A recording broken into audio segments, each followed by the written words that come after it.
whispering in the trees. It's two sailors and they're on leave. And we have a real bear on the horn. It is Steve Mongo McMichael, 1985 Chicago Championship Bear Team. Hey, Mongo. A real bear, baby. Hey, monster of the Midway. That's right. You were 86, number 86. I remember 86. 86. Not 1986. You were number 86, weren't you? 76. No, 76. All right. Well, what's the number here? I wasn't surprised you asked me. Do I still remember 86? You know, with all the dementia and Alzheimer's going on around. You got a great nickname, by the way. Mongo that's a great nickname to have. Did you get that from the Blazing Saddles movie? That's yeah, Dan Hampton and myself, Country Boys, were fans of that show. And, you know, the way I was in practice is the way Indomitian Sue is in the games. Alex Karras. Yeah, and just beating up on everything. You know, you get smart with me, I'll even knock your horse out. Everybody remembers that scene. And in fact, you're going to be at the horse, the Charlie Crazy Horse. The Charlie Horse, baby. I wonder if there's Crazy Horse there. We don't have a Crazy Horse. No, there. I'm talking about, is it crazy at the Charlie Horse? It is crazy at the Charlie Horse. All right. I have a feeling you've been to the Crazy Horse in Las Vegas, which I'm very familiar with. Well, I've been around, you know. Were able to get any tips from Ditka on the coaching side? I wish he would have told me about what is the most stressful thing, the business side of it. It's not being on the field coaching the kids. It's all the fires you have to put out during the day and before the game. Man. Have you popped anybody out of that league into the big leagues? There's been a few guys that have been in NFL camps, but for one reason or another, they didn't make it.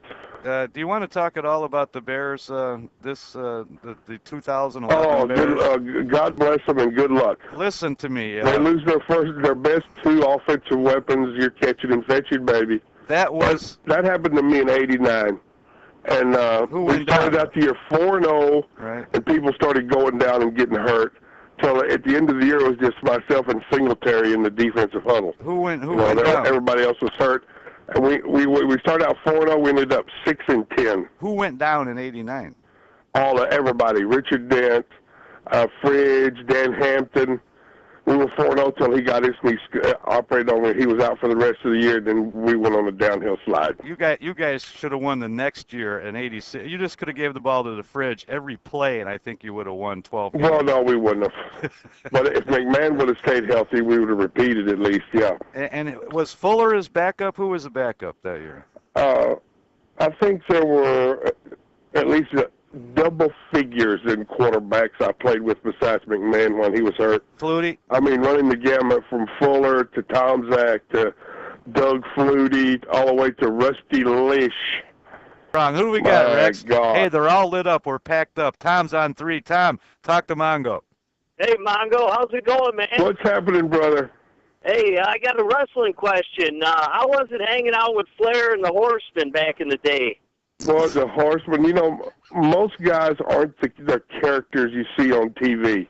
Not that flamboyant, but Ric Flair was. He is a piece of work, boy, and it was my pleasure to travel around America. You know, the 15 minutes of wrestling you do isn't it all the time you spend with those guys, and it was my pleasure to laugh and enjoy their company. You know, I'd be home 2 days out of the week to get clean clothes. Man, that had to have been awesome. Thanks, Tom. Let's keep moving, man. It's a Mickey. Hey, Mickey, slide him one.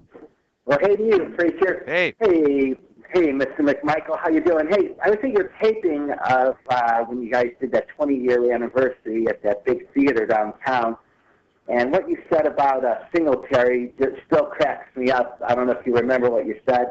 He couldn't be there, and they were like 1-7, and you said, what difference would it have made, you know? And I think you ought to be a color commentary somewhere, because you are, I mean, they'd have to bleep you a lot, but you are a funny guy. Oh, well, thank you, baby. You know, I have to hold myself in check here, or Preacher's radio station will lose their FCC license. But I won't have to do that at the Charlie Horse now, will I? No, you can be yourself. We got one more for you. I want to set you up. Can you wrestle still, or are your knees up to it? No, my knees. That's why I was through wrestling, baby. I want to replace the right one right now. Are you a Three Stooges fan? Oh, yeah. Okay, we got a guy named Bustoff that I'd like to see you go a couple of rounds. Maybe just chase him around the table a little bit. Look, hey, everybody drum up $1,000 for a charity, and I'll slap him around. How's that? Well, you won't have to slap him unless you catch him. I think you're just going to be chasing him. Dave's on line 6. Dave, say hello to Mongo. Hey, Mongo, big fan. How you doing, buddy? All right, brother. Hey, listen, I got a question for you. Outside any of your fellow teammates, toughest player you ever played against, and I've got a request. Before you hang up, can you give me one champagne room? Who? A champagne room. One champagne room. Oh, yeah, I was doing that gig a few years back. Lay it on us, so it's awesome. Yeah. All right. You're on your own now, brother. I'm Dada with a 3.5-year-old baby. But to answer your question, I don't, it's hard for me to say just one guy because, the double teams and all that kind of stuff I had to go through every game. But, the best offensive line, all 5 of them was the Los Angeles Rams that blocked for Eric Dickerson. He couldn't break a tackle, but he got 2,000 yards one year, then opened a massive hole, and he would just haul ass. Who was the dirtiest player during your years?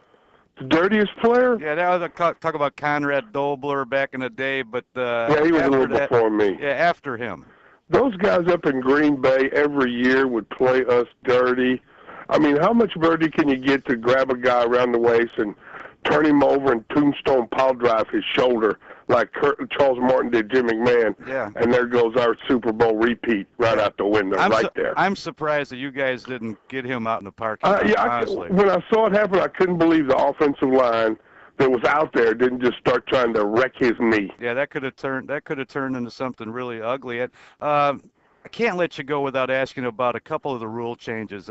I don't know what they're doing to football, and I don't know how you feel about it, but the kickoffs, it's the most exciting play in football, really. They've completely trashed that, and it seems now that if you breathe on the quarterback, it's 15 yards and a fine.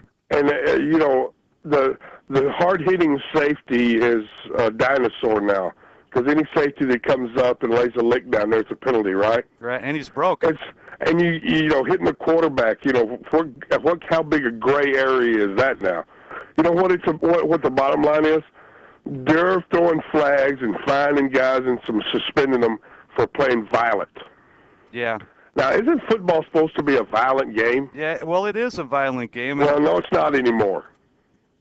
No, it's not. Well, maybe technology has come so far that these guys are basically turning themselves into missiles.